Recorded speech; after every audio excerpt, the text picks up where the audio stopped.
Welcome, drifting soul. Tonight, I'll be your storyteller as you settle in for rest.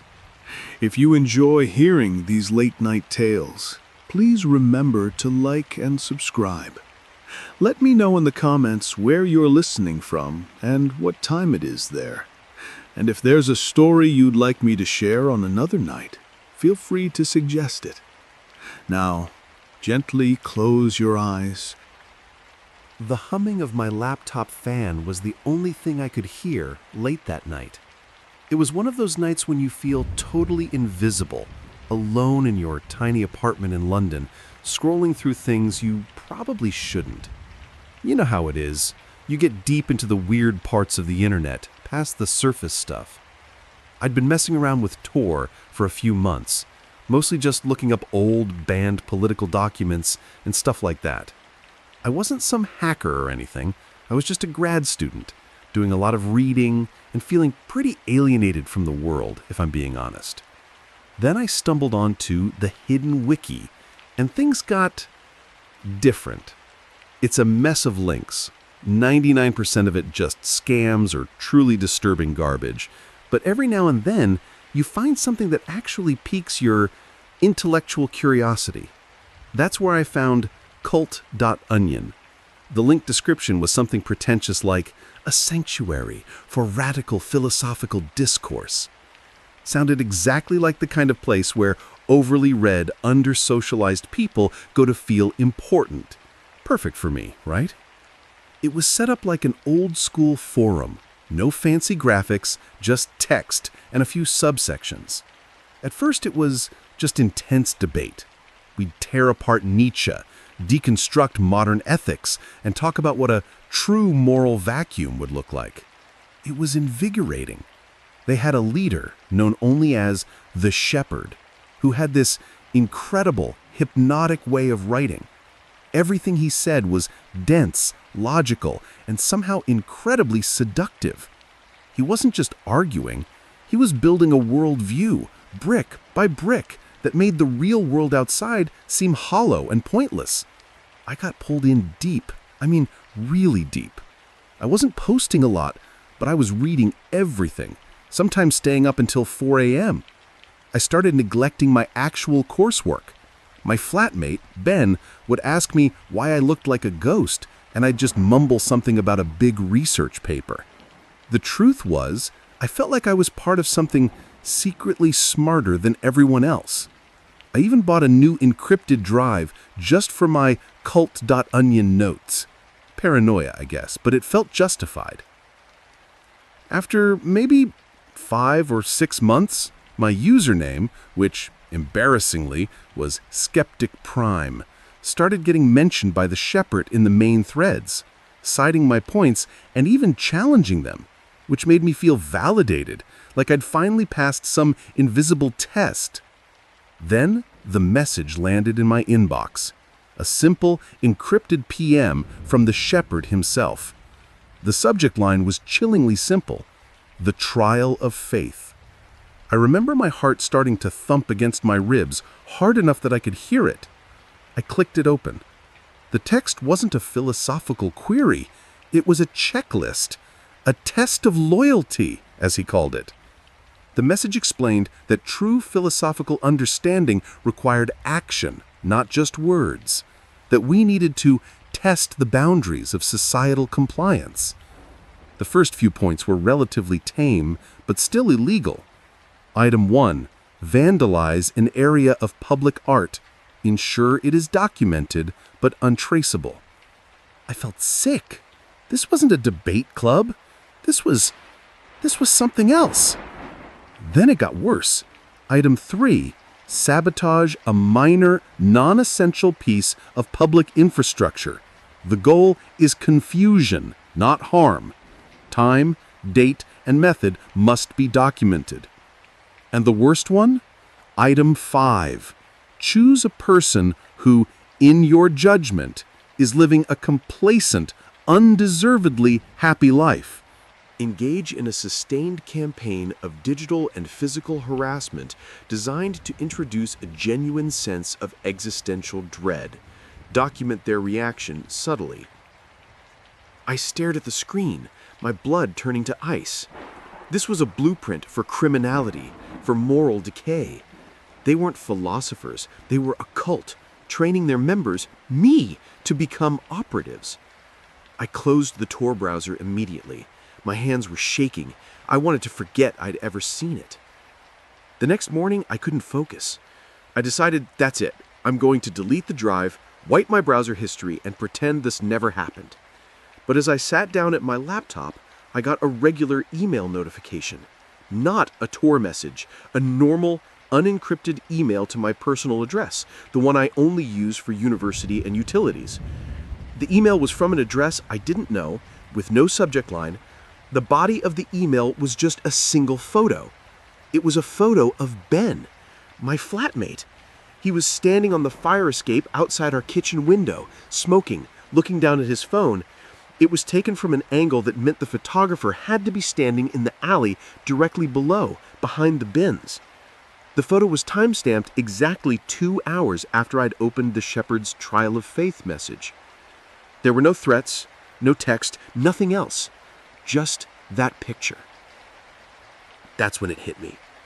They didn't need me to answer the message. They had been watching me for months. They knew my real name, my location, the people I lived with. All the encrypted communication, all my paranoia about the drive, it was all a joke. They had been data mining me, cross-referencing my casual posts with my IP, maybe even exploiting a vulnerability in the browser I used. They had enough on me to ruin my life, expose my participation in their debates, which were now clearly a pre-crime training ground, or worse, use the information they had gathered to hurt Ben.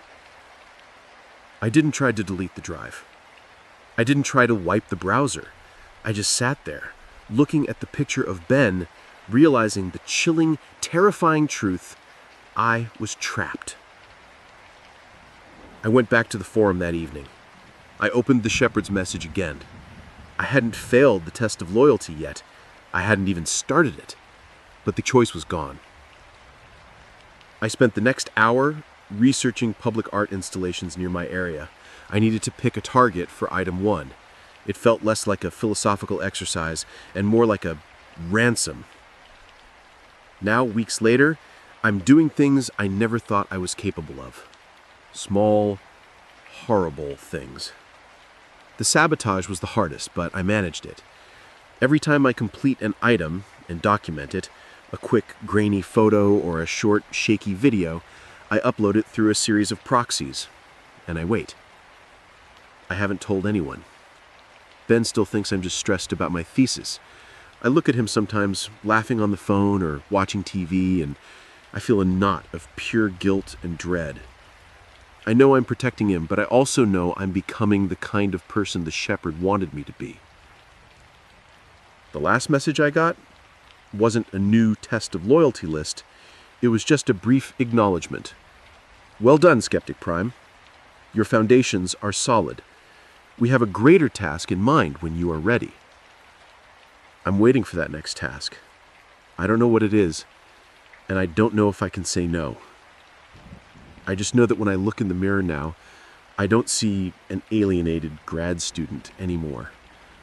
I see someone with blood on his hands, waiting for orders from a ghost on a hidden website. I delete my browser history every night. It's a completely pointless routine, but it's the only small act of control I have left. I'm not running away. I'm just waiting for the next instruction. And I think I'm starting to understand why the shepherd calls it the trial of faith. It's not faith in his philosophy.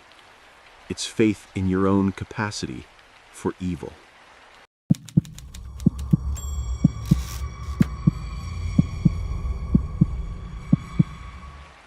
I was good at my job. Not just good, but one of the best. For 6 years, my life was a 24/7 cycle of Reddit. Not browsing, but moderating one of the platform's behemoths. The subreddit was huge, focused on controversial political news, and it meant a steady 6-figure salary to keep the chaos contained. I worked from a tiny soundproofed apartment in Portland, Oregon. It was a sweet gig, the kind of professional anonymity that's hard to beat. I knew how to read the dark corners of the internet. I literally made a living cleaning them up. The routine was brutal but predictable. Coffee, VPN on, wade into the cesspool of death threats and hate speech, issue bans, delete the truly vile stuff, and go to bed. I had a life, of course, a wife, a dog, the usual. But my real focus was the screen, the scrolling feed of human nastiness that I was paid to make disappear. That's why when the first message came, I almost missed it. It wasn't a standard spam DM. It came through an obscure, encrypted chat service I only used for high-risk mod communications. The message was just 3 lines, a complex hexadecimal string, a short, untraceable address on the hidden wiki, and the word curious. I shouldn't have clicked. I knew better. My entire professional life was about not clicking on things like that. But after 6 years of deleting the same tired insults, the sheer precision of the address, the absence of any sales pitch, it was intoxicating. It felt like a backdoor to the world I only ever saw filtered and censored.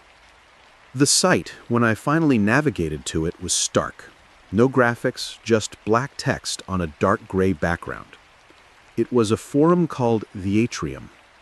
The initial landing page was a brief, almost philosophical mission statement about the purity of unedited human expression. And then the job offer. They weren't looking for a janitor, they were looking for an editor. Someone who understood the architecture of online toxicity, but who was willing to let the toxicity flow, just organized. They offered a ridiculous amount of money, nearly double my Reddit salary, to moderate a single, highly restricted section called the Repository of Experience. The onboarding process was a nightmare of cryptographic keys and NDAs that were more legal threat than contract.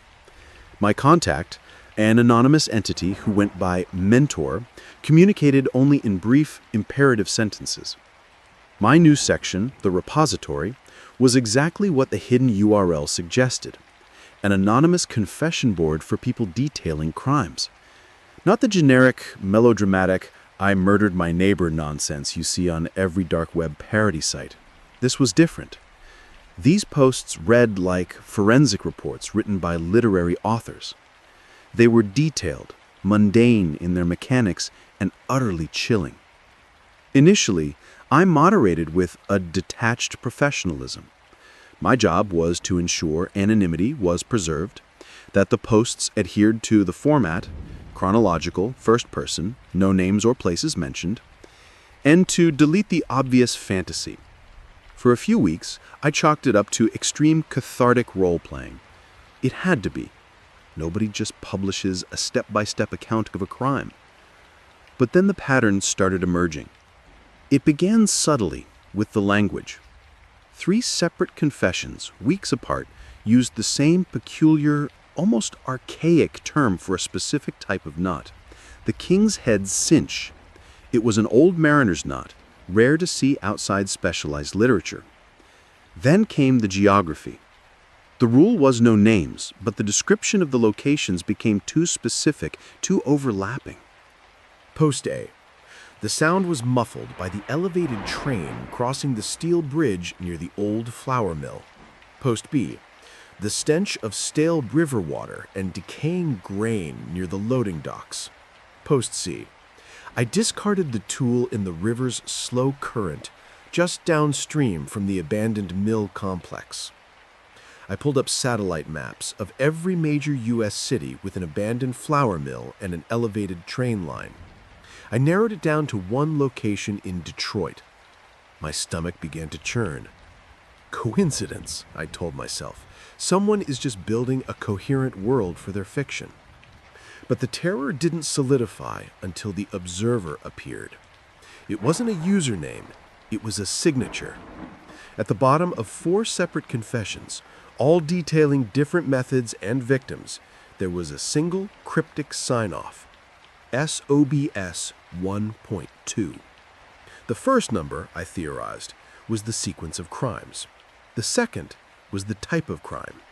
They were being cataloged. And then a 5th post came, completely out of sequence.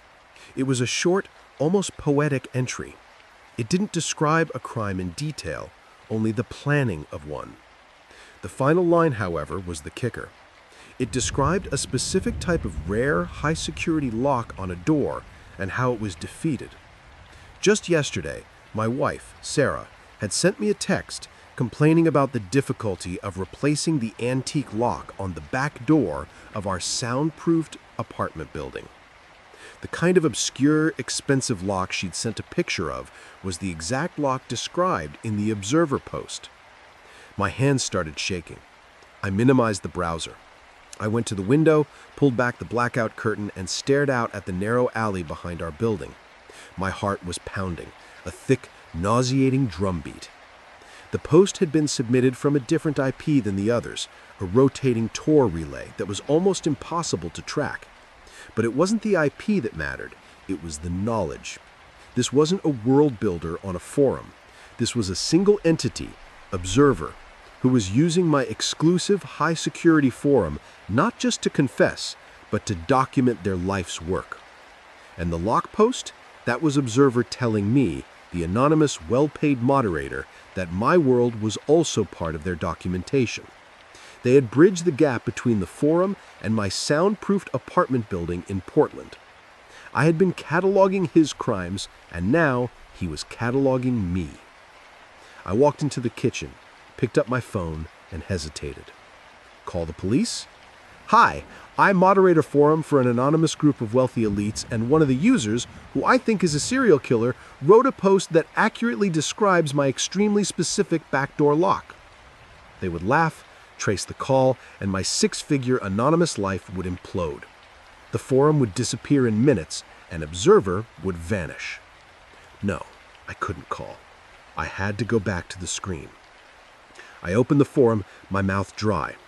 I couldn't delete the post. That would signal to Mentor that I had broken protocol and noticed the pattern, and who knew what they were capable of.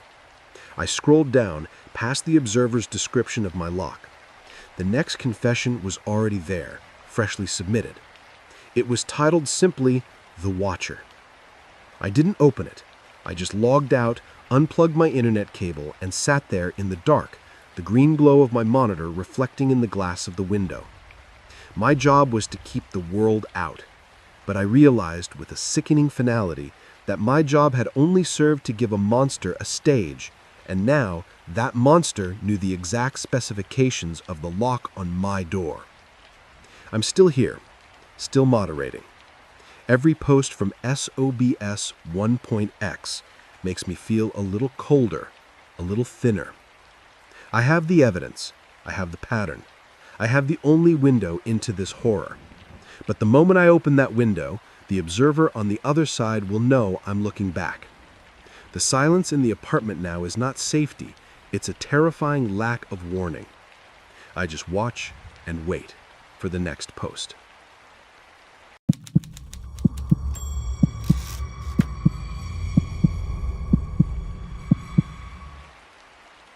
We were just talking about the dark web the other day, right? About the stories, the hidden corners, the red rooms, all that urban legend bullshit. Well, listen to this. This isn't some sensationalist thing I read in a forum. This is what happened to me, and trust me, I still get that ice-cold prickle on the back of my neck every time I think about it. It started with boredom, like all monumental screw-ups do. I was 22, crashing in my parents' converted basement in suburban Ohio. The classic setting for a life's going nowhere, I know. I was trying to teach myself Python and feeling like a genius every time I compiled a Hello World script. I wasn't some elite hacker. I was a script kiddie with a massive ego and a decent setup. A couple of old monitors glowing blue in the perpetual twilight of my room. I'd spent months figuring out how to set up Tor properly, bouncing signals through 3 different VPNs and using Honix, trying to feel like I was really doing something important. I wanted the challenge, the bragging rights, the feeling of access. One night, after chasing dead-end links through a well-known hidden wiki index, I stumbled onto a link that didn't look like the usual drug market or political dissident forum. It was just a plain text URL. No description, nothing enticing, Just that minimal, anonymous address. I clicked it, and it took me to a login page titled The Profiler. It was stark white text on a black background, minimal, professional in a terrifying way. No registration option, just the username and password fields.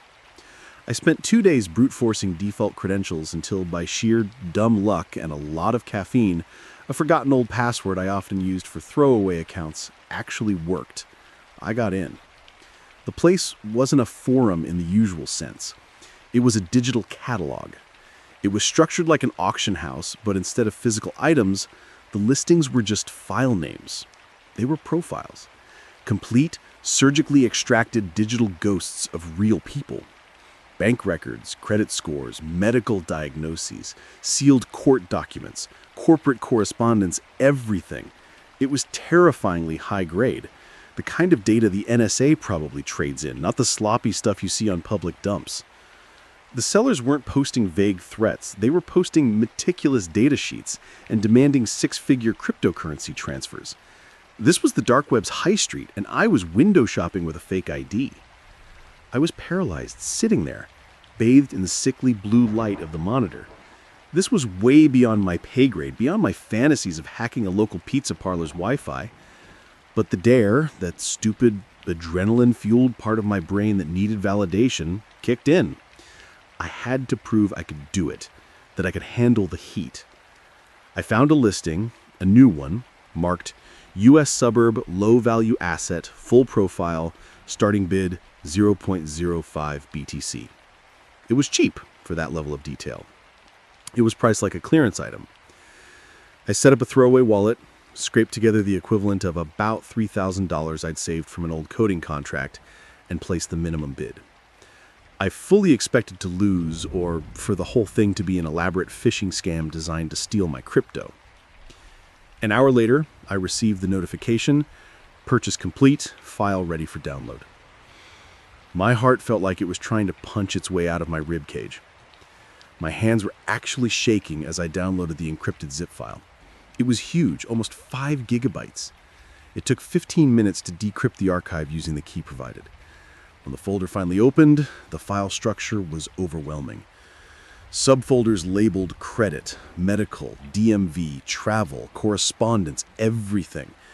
The first file I opened, because it was at the top of the directory, was a PDF titled Subject Identification and Baseline Assessment. I read the name. My stomach turned over. Then my blood ran cold. The subject was Kevin Miller. Kevin Miller, my neighbor, my friend since we were 6 years old, when his family moved in 2 houses down. We used to bike to school together. We shared a fence. He was just Kevin, a guy who worked at a mid-sized accounting firm downtown, drove a leased sedan, and spent his weekends trying to fix up a dilapidated boat he kept in his driveway. Normal. Boring. I scrolled down, my eyes blurring, trying to convince myself it was a different Kevin Miller. The address was identical, 1445 Elm Street. The date of birth, his photo, a high-resolution DMV shot. It was him. It was my friend. And the profile. God, the profile. It was like reading the script of a life where the lead actor was secretly an entirely different person. Kevin didn't work for a local accounting firm. The money he supposedly earned was being funneled through a series of shell corporations registered in the Caymans. The profile detailed a debt of over $4 million, not to a bank, but to an entity called the Blackwater Trust, a known front for a South American narcotics cartel that laundered cash through real estate. His leased sedan wasn't leased. It was a designated burner vehicle, flagged for a wiretap in 2 separate federal jurisdictions. The most terrifying document was a risk assessment memo, dated 3 weeks prior, which stated, "Target Miller is failing to meet repayment schedules. Initiate Stage 3 surveillance protocol. Profile distributed to external enforcement assets for final retrieval." I pushed back from the desk so hard my cheap swivel chair hit the cinder block wall of the basement.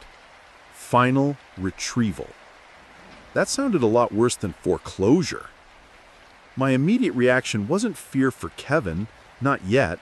It was pure, selfish terror for myself. I had just purchased a file that was part of a major international cartel's active hit list asset tracking system. I, a suburban basement hermit, had just inserted myself into a criminal investigation and a cartel execution order. Who put the profile up for sale? Why was it listed on The Profiler, a site supposedly for data traders, not hitmen? Was this some kind of sick internal leak? I frantically went back to the forum. The listing was gone, cleared, not just marked sold. The site was clean, eerily quiet.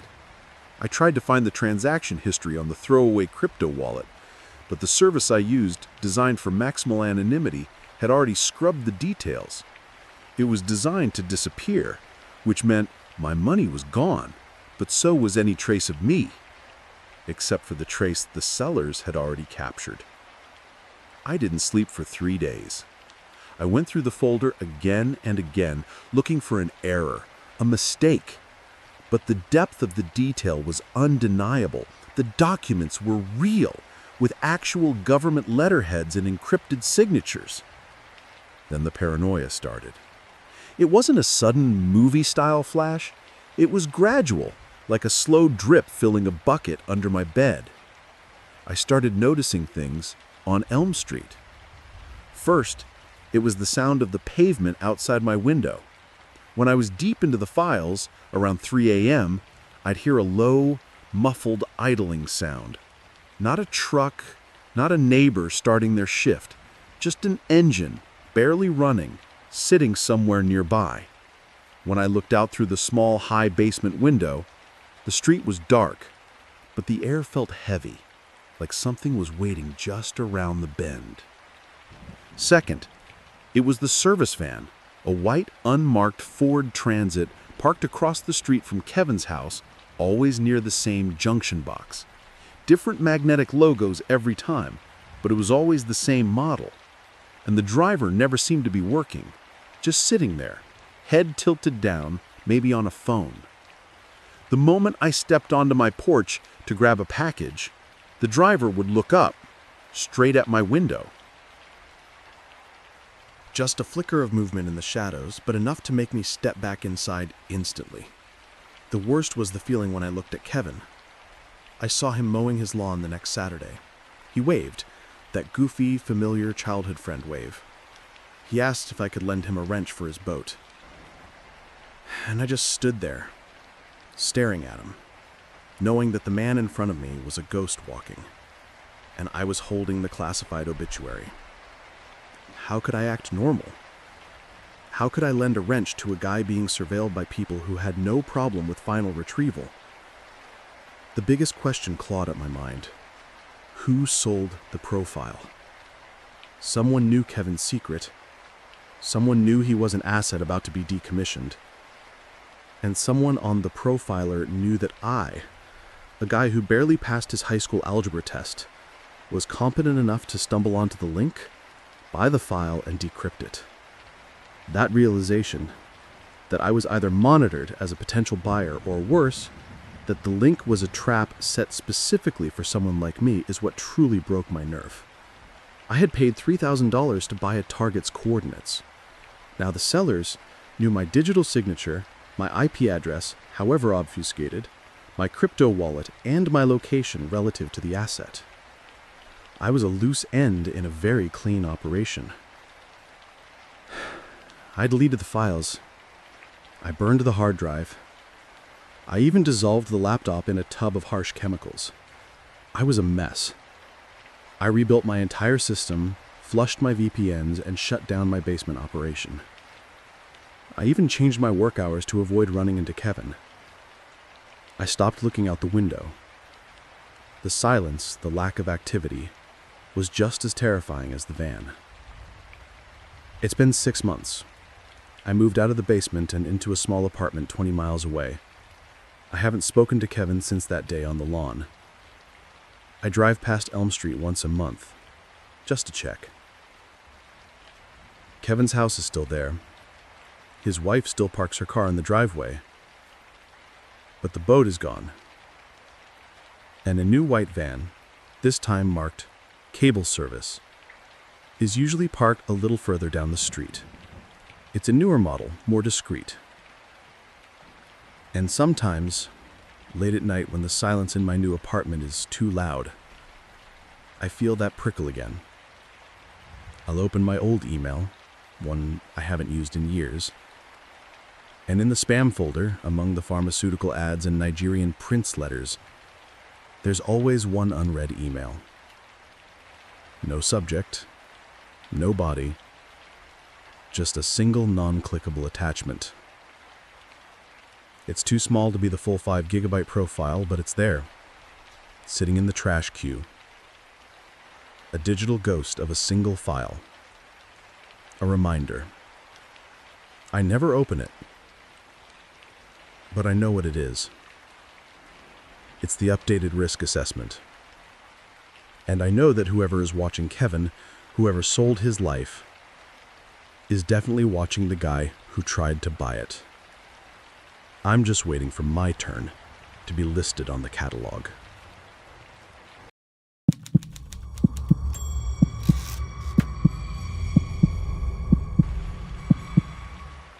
I remember that stifling August in Chicago, where the air hung heavy with humidity and the distant rumble of L trains echoed through the night like some unending reminder of the city's grind. I've been out of steady work for months after the warehouse shut down, piecing together gigs like delivering for apps or fixing bikes on the side, stuff that paid peanuts and left me counting every dime. My place was this cramped one-bedroom in Pilsen, walls thin enough to hear neighbors arguing, and the stack of unpaid bills on the kitchen table was growing faster than I could ignore it. My younger sister, Maria, lived a couple hours away in Milwaukee. She'd call every few days, her voice laced with that big sister concern, asking if I needed money or if I was eating right. I'd laugh it off, tell her I had interviews lined up.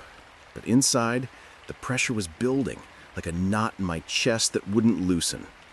One evening, after a brutal shift hauling packages in the heat, I crashed on the couch with a lukewarm beer, scrolling aimlessly on my phone. That's how I ended up down the rabbit hole, reading forums about side hustles, quick cash schemes. Someone mentioned the deep web, how it had untapped opportunities if you knew where to look. I wasn't naive. I'd heard the horror stories about scams and worse, but desperation has a way of blurring those lines. I downloaded Tor on my laptop, followed some anonymous guides on how to navigate safely, masking my IP and all that. It felt clandestine, almost exciting at first, like sneaking into a forbidden club. The hidden wiki loaded up after a few tries, a plain directory of .onion links, categorized like some underground Craigslist. I skimmed through, avoiding the obvious red flags, drugs, hacks, the creepy stuff. But in a section labeled Tasks and Gigs, there was this one entry that stood out. It was straightforward, no fluff, simple access job. Visit specified site at precise time, download one file, erase all traces. 500 USD in BTC upon confirmation. No increase. I leaned back, staring at the screen in the glow of my desk lamp, the fan oscillating lazily and stirring the warm air. $500 for what sounded like a few clicks? My mind raced through the risks. Could be a virus or some entrapment. But the eviction notice taped to my door that morning made it hard to walk away. I checked the details. The address, the exact timestamp, 3:17 a.m. on the coming Thursday, and instructions on how to wipe my digital footprint thoroughly. They even suggested using a VPN layered over Tor, which I set up. I told myself it was probably just some eccentric testing network security or transferring innocuous data. Maria called that night. I mentioned nothing, just chatted about her job at the hospital, how her kids were doing in school. Hanging up, I felt a pang of guilt, like I was dipping into something that could drag me under, but the promise of that money kept me committed. Thursday rolled around slower than usual. The days leading up were mundane, job applications rejected, a flat tire on my bike costing me extra I didn't have. I stayed up late, nursing coffee in the kitchen, the fridge humming softly as the clock ticked toward 3 a.m. The apartment felt smaller in the dark, shadows from the streetlights filtering through the blinds. At 3:17 sharp, heart thudding a bit louder than I'd admit, I fired up Tor and punched in the address. The connection lagged, page loading in fits like it was pulling from the other side of the world. Finally, a blank interface with a single link, asset.jpg. I downloaded it quick, saved to a USB I planned to trash later. It was just a photo, a faded, abandoned house on what looked like the edge of town, sagging roof, vines choking the porch, windows like empty eyes. Weird choice, but I didn't dwell. Followed the protocol to the letter. Cleared browser data, flushed DNS, even powered down and restarted in incognito. By dawn, the crypto hit my wallet. I transferred it to cash via an exchange, paid the rent, stocked the fridge, and wired $100 to Maria for her kids' school supplies. For the first time in weeks, I slept without that gnawing worry. Life picked up a notch after that. I landed a part-time spot at a local hardware store, stocking shelves and dealing with customers. Nothing glamorous, but it beat unemployment. Weekends, I'd hit the park near my building, tossing a frisbee with some guys from the neighborhood, or grab tacos from the truck down the block. But about 4 days later, everything shifted. I was at work, on break in the back room, scrolling news on my phone while munching a sandwich. A push notification buzzed. Breaking, Chicago police bust major ID fraud ring in vacant property. I tapped it open, and there was the photo. The exact same house from the file, down to the crooked mailbox and graffiti on the side. The story detailed how a SWAT team had stormed the place, finding rooms packed with computers, printers spitting out fake passports, stacks of stolen credit card data, millions in potential fraud, they said. A few low-level guys were nabbed, but the ringleaders vanished, like they'd gotten a heads up and bolted hours before. My mouth went dry, the sandwich turning to ash. I stepped outside into the alley, the din of traffic muffled as my thoughts spun. Why that specific time? Why pay a stranger for a useless photo? It dawned on me, piecemeal, the access wasn't about the file, it was about leaving a trail. My connection at that moment would have lit up like a beacon in their logs, the last activity before shutdown. I was the patsy, the digital breadcrumb for the cops to chase, buying the real operators time to erase evidence and flee. Panic surged. I deleted the image from the USB, smashed the drive with a hammer in my sink that night, shards clattering like accusations. But traces linger online, ISPs, caches. What if they'd pinned it on me? From then on, the unease settled in like fog. At the store, I'd glance over my shoulder at customers lingering too long near the registers, wondering if they were under cover. Evenings in the apartment, the usual sounds amplified, a car door slamming outside, footsteps echoing in the stairwell that seemed to hesitate at my floor before continuing. One night, around 2 a.m., I heard scratching at the door, probably just a stray cat, but I froze, staring at the knob, imagining someone picking the lock. I started varying my routes home, ducking into coffee shops to check if anyone followed. Maria noticed during our calls. "You sound off, bro. Everything okay?" I'd deflect, say work was stressful, but her worry mirrored mine, making me feel even more isolated. I dug deeper online, anonymously, of course, reading about deep web ops, how syndicates use throwaways like me for diversions. Found stories of folks in similar spots vanishing or turning up in court.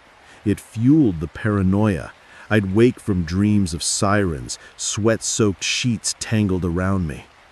Decided to move after a week, packed essentials into my beat-up Civic, found a sublet in Logan Square farther north. Told the landlord some BS about a job transfer. The new place was quieter, with a view of a park, but the relief was short-lived. Mail started arriving, addressed to me. Munch mostly. but one envelope had no return address, just a printed label. Inside, a blank sheet. Probably coincidence, but it rattled me. Then, walking home from a late shift, I spotted a sedan idling at the curb, windows tinted, engine running. It pulled away as I approached, but the timing felt off. Months blurred. I quit the hardware job for something in delivery again, less FaceTime with people. Kept tabs on the news. Updates on the bust mentioned ongoing investigations, loose ends with anonymous tips. No mention of me, but that didn't ease the knot. I'd sit on the fire escape some nights, city lights sprawling below, wondering if eyes were on me from a rooftop or a hacked camera. Maria visited once, brought her kids. We hit the zoo, laughed like old times, but even then I scanned crowds for unfamiliar faces. The money from that gig? Spent long ago on survival.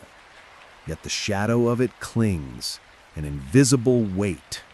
Every ping on my phone, every stranger's glance, could be nothing, or the start of something closing in. I tell myself it's over, but deep down, I know better.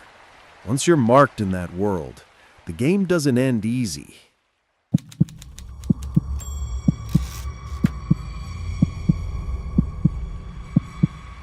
I recall that drizzly October evening in our cramped Brooklyn apartment, the sort of place where the scent of damp plaster mingled with the faint aroma of Sarah's herbal tea steeping on the kitchen counter.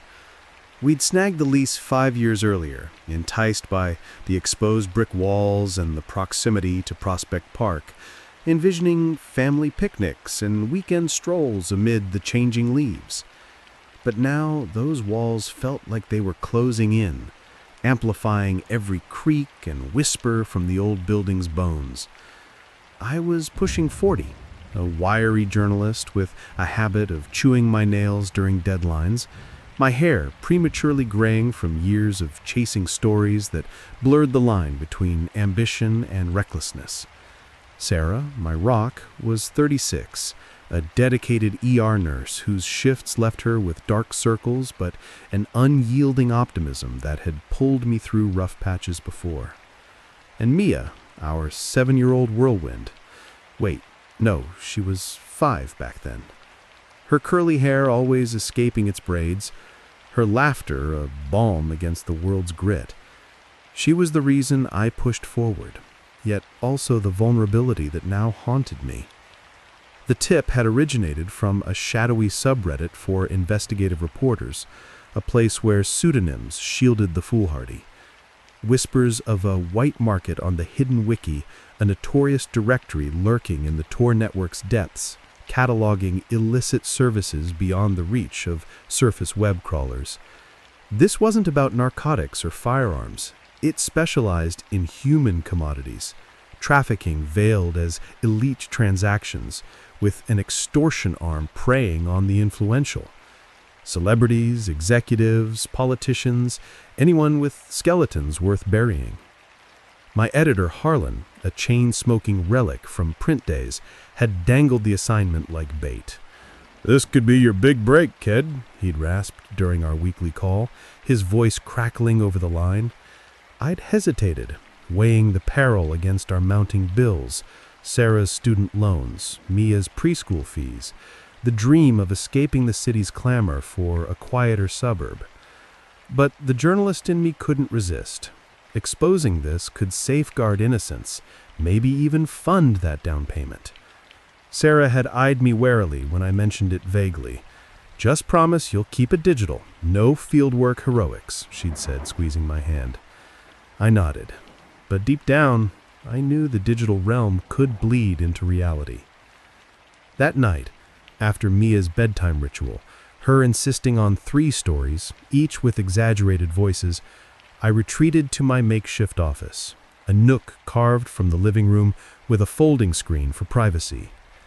The room smelled of stale coffee and printer ink, cluttered with stacks of notepads, scrawled with leads, a flickering bulb casting long shadows that danced like unwelcome guests. I powered up the burner laptop, acquired anonymously from a pawn shop in Queens, its keys sticky from prior use.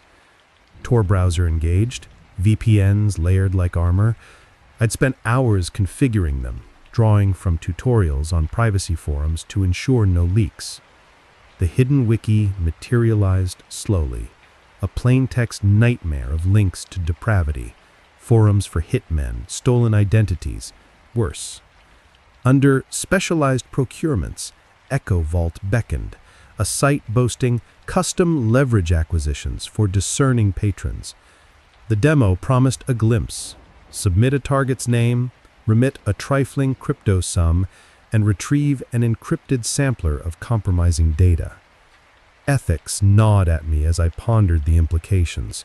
Funding this, even nominally, fueled the machine, but proved demanded immersion. I selected a B-list comedian embroiled in recent controversies, reasoning his profile might yield verifiable dirt. Wallet connected via a mixer service to obfuscate origins. Name inputted, fee dispatched. Then, the limbo. I paced the threadbare rug, the rain's patter syncing with my accelerating pulse. To distract, I thumbed through family snapshots on my encrypted phone, Sarah and Mia at the zoo, their smiles untainted. The file arrived with a chime that jolted me. Scans confirmed no overt malware, but caution dictated a sandboxed decryption. Tools deployed, a cocktail of crackers from secure repos, hours ticking by as algorithms churned. When the archive yielded, horror unfurled. No comedian dossier.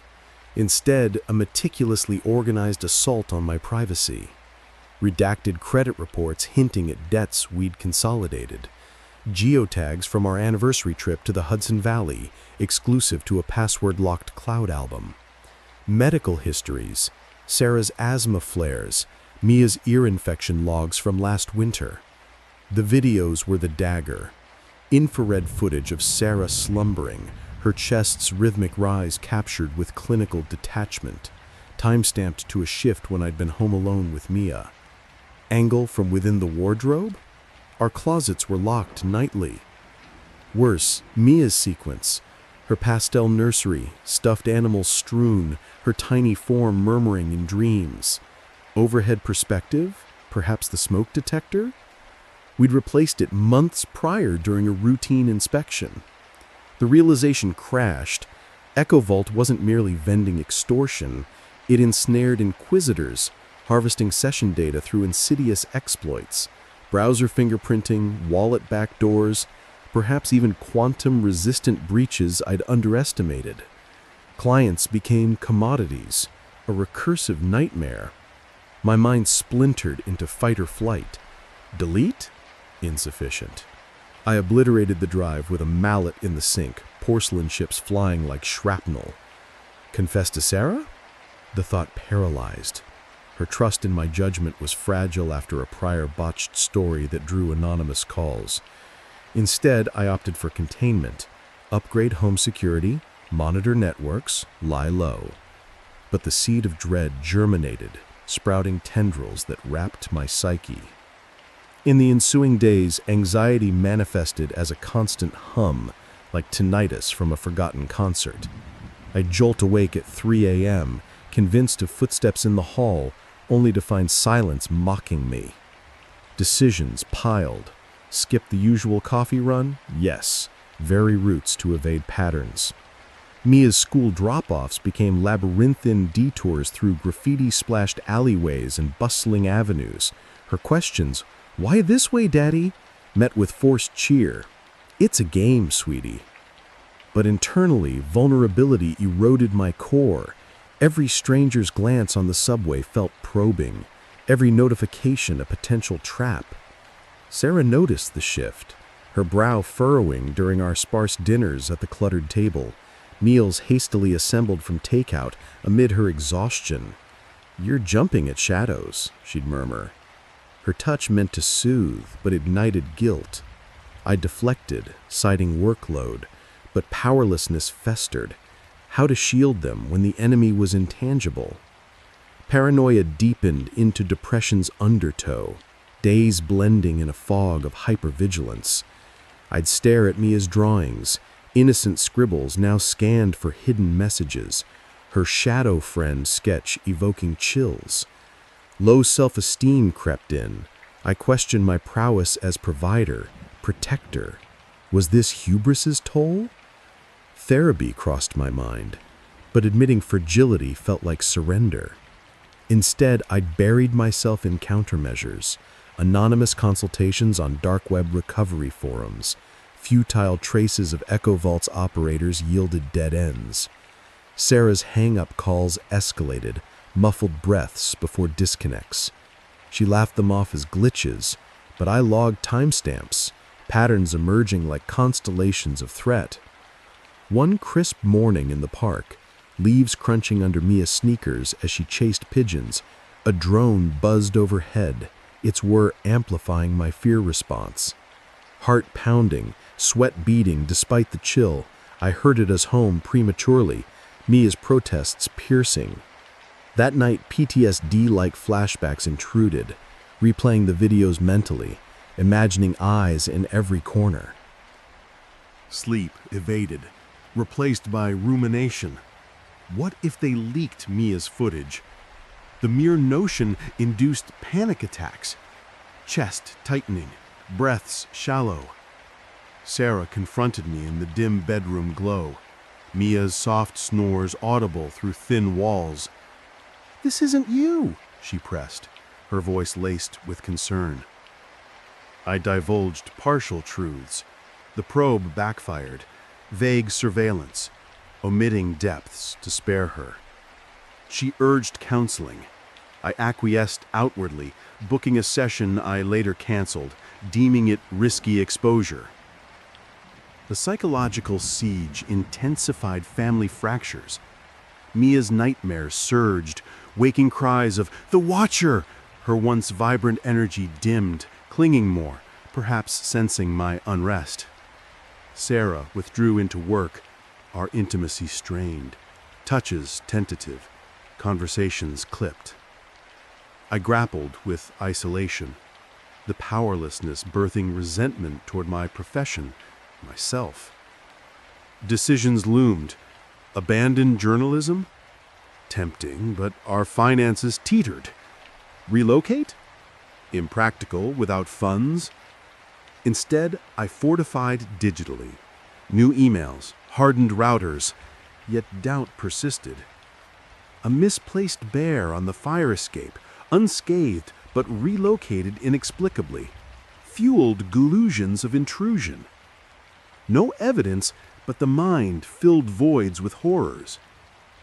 Weeks morphed into a haze, the city's vibrancy, a symphony of horns, vendor calls, distant sirens, now a cacophony amplifying isolation. Confidence plummeted. Mirrors reflected a hollow man, eyes darting. Anxiety attacks punctuated routines, frozen in grocery aisles, convinced of tales. Depression weighed like lead, motivation sapped for writing, playtime with Mia mechanical. Vulnerability peaked during quiet moments, watching Sarah brush Mia's hair, their bond a stark contrast to my fracturing psyche.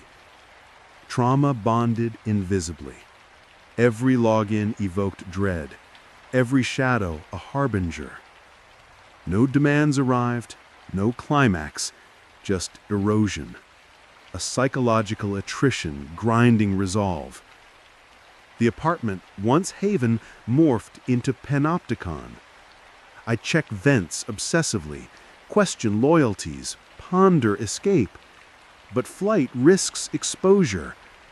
They're architects of this mental labyrinth, patient, unseen. How long until the walls collapse? The uncertainty devours, leaving echoes of who I was.